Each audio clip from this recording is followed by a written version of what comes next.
I do not hate that. And underneath the phone and the other layers, you actually get one of the nicer smartphone cases I've seen bundled with a product. If you actually look carefully, it's ridged in certain places, and it has a couple of Gundam references which I think are lost on me. USB-C charging cable, and arguably the star of the show, a 65-watt super fast charger, able to fully charge this phone in 30 minutes flat. Now, before we start getting really pricey, for an extra $200 you can get yourself this. Well, actually, this plus all of this. This is the Xiaomi Blackshark 2 Pro, plus its entire gaming bundle. And this is similarly spec'd to the Reno Ace we just looked at, but it can do a few extra cool things. Let's see what we get inside the box.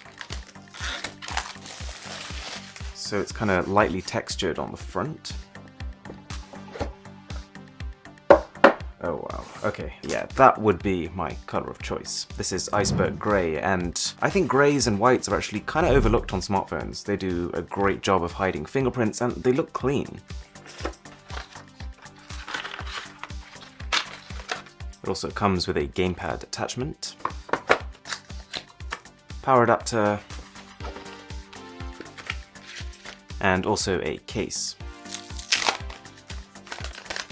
That is such a good color combination. You've got matte grey followed by glossy grey, and then these kind of blue highlights in the middle, and that continues all the way around the phone. You even got the blue rims on the front here. In a weird way, as well as looking just out the box crazy, it also looks kind of understated. It kind of feels though, like even though this and the Reno both clearly had gamers in mind, the Reno is still somewhat trying to appeal to a broader market. Xiaomi doesn't really seem to care. They just want to make the ultimate gamer phone, and to assist in that objective, you get all of this stuff. One of the primary differentiators with the Blackshark is just the sheer number of accessories, and they fit together in a really complementary way.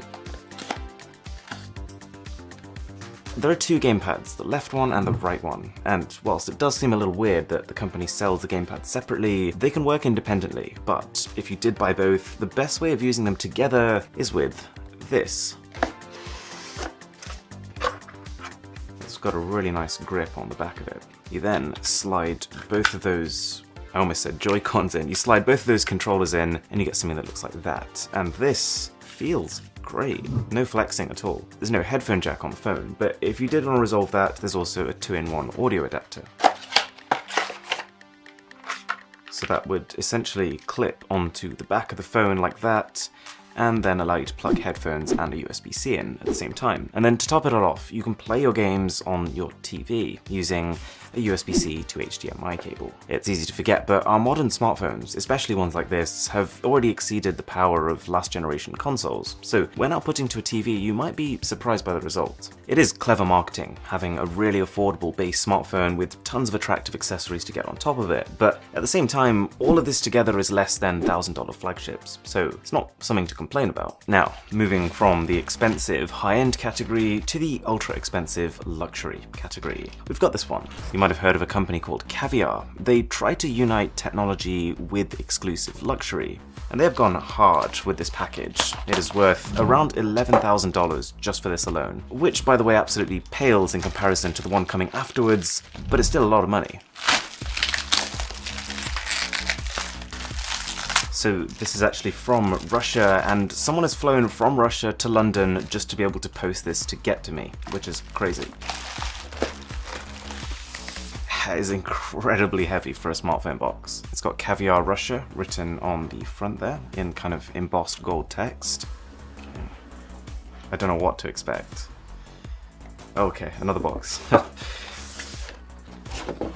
Okay, that just got a whole lot more premium. We've got what looks like a leather box with more gold text here, and this feels fantastic. The stitching is on point, I suppose as you'd expect. So without further ado, let's take a look. Can you see that? Oh, wow. Okay, I'm gonna come to that in a second. We should have a few other cool things in here. Let's start with this.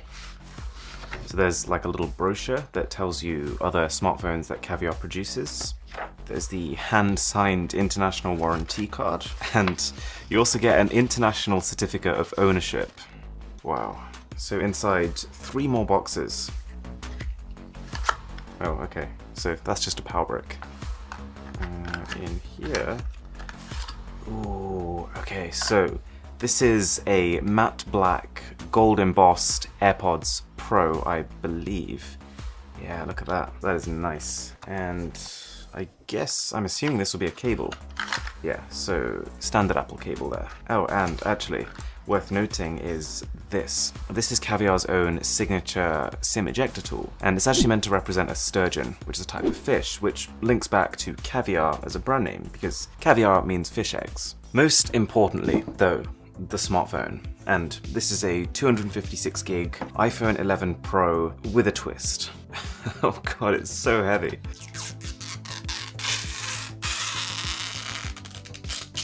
It's been built to remember the Titanic, that massive ocean liner that hit an iceberg and sunk over 100 years ago now. And I suppose, as you'd expect given the price, the company hasn't spared much expense here. The main body is made from blackened titanium, and interestingly, there's no camera bump anymore, because the whole back sticks out. And to be honest, I like it. I'm torn as to whether or not it's a better implementation than the original Apple camera bump, but it's nice to see that this is not just a lazy paint job. They really have built a custom smartphone. There is a lot more to this phone though. It depicts a scene with waves and an anchor below it to remind people of what happened that day. There's moving parts. These rotors on the back, they actually rotate, and the name of the shipyard Titanic was built in is called Harland and Wolff. That is engraved on the back.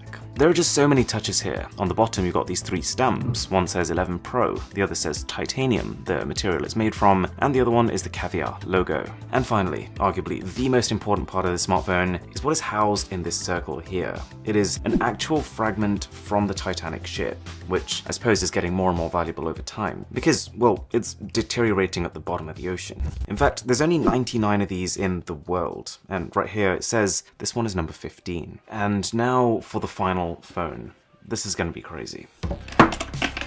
Now, you've probably done the math. This entire unboxing is worth $100,000, and so far we've unboxed about $13,000 worth of stuff. So what is inside here right now is worth $91,030. If you're enjoying this video, by the way, a sub would be amazing. It's, as you can imagine, taken quite a lot to get this video together. Anyways, this last phone is also from Caviar, but this time trades exclusive luxury for something that is very literally out of this world.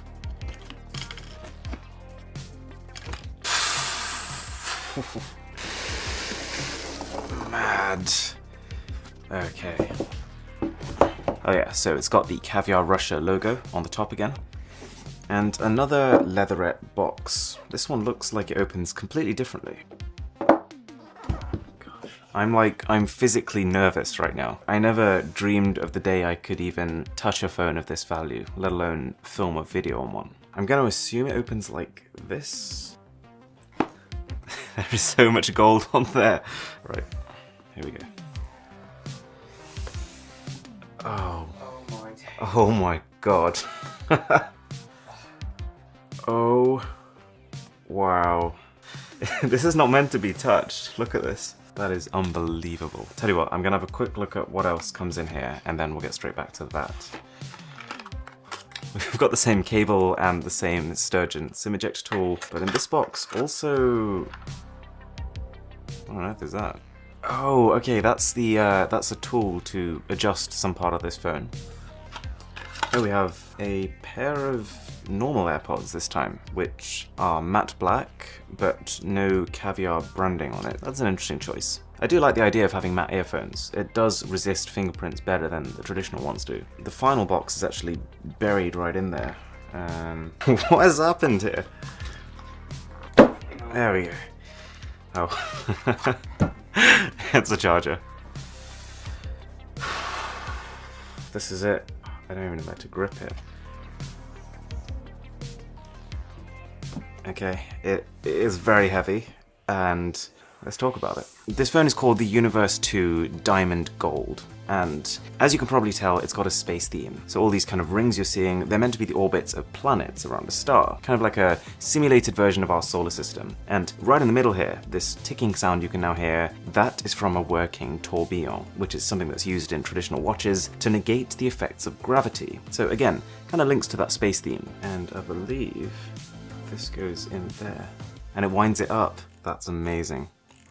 I could do that for a long time. Oh, and internally we're looking at an iPhone 11 Pro Max with 512 gigs of storage. obviously, for $91,000. Probably the coolest part here is that each of these planets that is orbiting is represented by a gemstone. In fact, on the back of this phone alone, you've got 7 diamonds, 3 rubies, and 2 topazes. And keeping with that space theme, there's more. On the back of this phone alone, you've got a piece of the moon, you've got 3 meteorite fragments, and a part from a spaceship that's been orbiting. This black body is made from lab-engineered stone, and every bit of gold you see on here, pure gold. And to top it all off, you will notice that the lip of the iPhone is a little bit higher than normal, and that is because it is protected by sapphire glass. And you might know that sapphire is one of the hardest materials on the planet. It gets a 9 on the Mohs hardness scale, meaning that it can only be scratched by something equivalent to diamond. You're actually not going to get wireless charging anymore, but clearly that's far from the point here. This is all about exclusive luxury, the best materials. I don't think anyone buying this is going to be too bothered by that. A lot of these caviar phones, they're made in batches of 100, sometimes 10, and they're sometimes one of a kind.